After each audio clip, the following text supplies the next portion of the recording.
Hello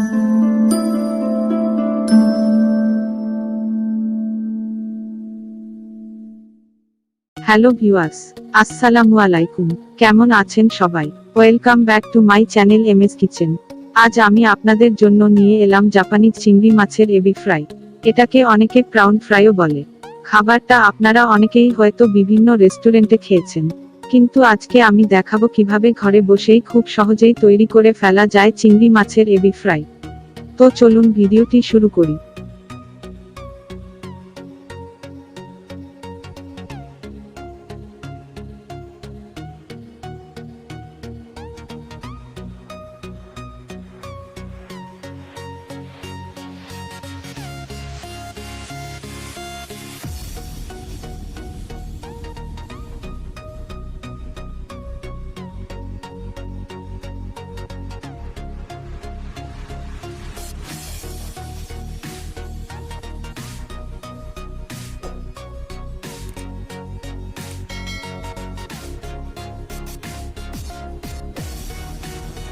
এখানে আমি বড় সাইজের 7-8টা চিংড়ি মাছ নিয়ে নিয়েছি। এবার চিংড়িগুলো মাথার সাইডটা কেটে নিয়েছি এবং লেজের সাইডটা রেখে দিয়েছি। এখন চিংড়ির উপরের খোসাটা খুলে নিতে হবে এবং মাথার উপরের দিকটা ছুরি দিয়ে কেটে চিংড়ির রগটা বের করে ফেলে দিতে হবে।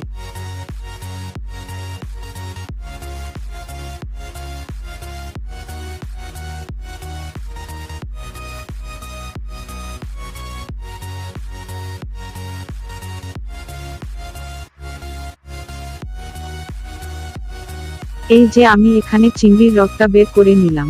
রগে ময়লা থাকে তাই আমি এটা বের করে ফেলে দিচ্ছি। এখন আমি চিংড়ির উল্টো সাইডে ছুরি দিয়ে হালকা করে কেটে নিচ্ছি।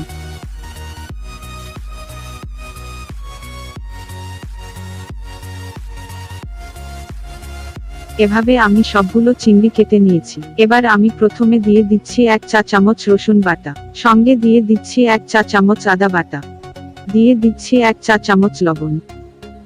এবার দিলাম 1 চা চামচ গোল মরিচের গুঁড়া, সঙ্গে দিয়ে দিলাম 1 টুকরো লেবুর রস। এবার চিংড়িগুলো মশলাগুলো দিয়ে ভালোভাবে মেখে নিতে হবে। মশলা দিয়ে মাখার পর আমি শেষে 1 চা চামচ সয়া সস দিয়ে আবারও ভালোভাবে মেখে নিব।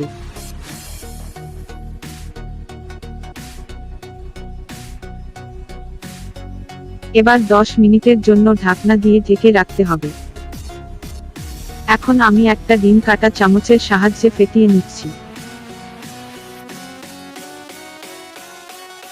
এখন আমি 1 কাপ ময়দার সাথে দিয়ে দিচ্ছি 1 চা চামচ লবণ, সঙ্গে দিয়ে দিচ্ছি 1 চা চামচ গোল মরিচের গুঁড়া, দিয়ে দিচ্ছি 1 চা চামচ মরিচ গুঁড়া।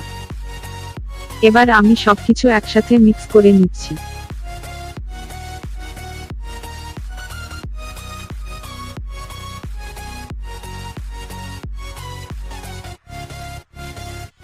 এবার আমি চিংড়িটাকে ময়দার মধ্যে একটু গড়িয়ে নিলাম।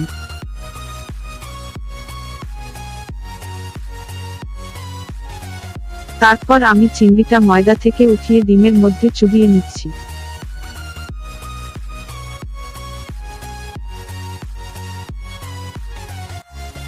এবার চিংড়িটা ব্রেড ক্রাম্বের মধ্যে দিয়ে চিংড়ির উপরে ভালোভাবে ব্রেড ক্রাম্ব মেখে নিতে হবে।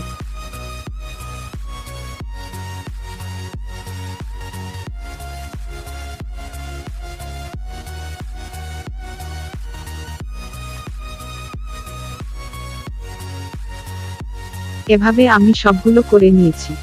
এবার ভাজার পালা। চিংড়িগুলো মিডিয়াম আঁচে ডুবো তেলে ভাজতে হবে। আমি আস্তে আস্তে সবগুলো চিংড়ি তেলে দিয়ে দিলাম।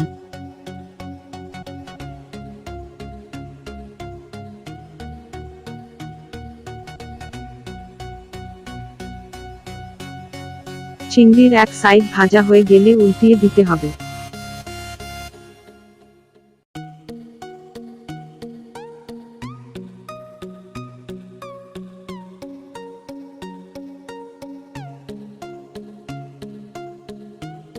প্রায় 8-10 মিনিট ভাজা হয়ে গেলে আমি চিংড়িগুলো উঠিয়ে নিচ্ছি। রেডি হয়ে গেল আমার চিংড়ি মাছের এবি ফ্রাই। ভিডিওটি ভালো লাগলেই অবশ্যই ভিডিওটি লাইক কমেন্ট এবং শেয়ার করবেন এবং চ্যানেলে নতুন হয়ে থাকলে অবশ্যই চ্যানেলটি সাবস্ক্রাইব করবেন।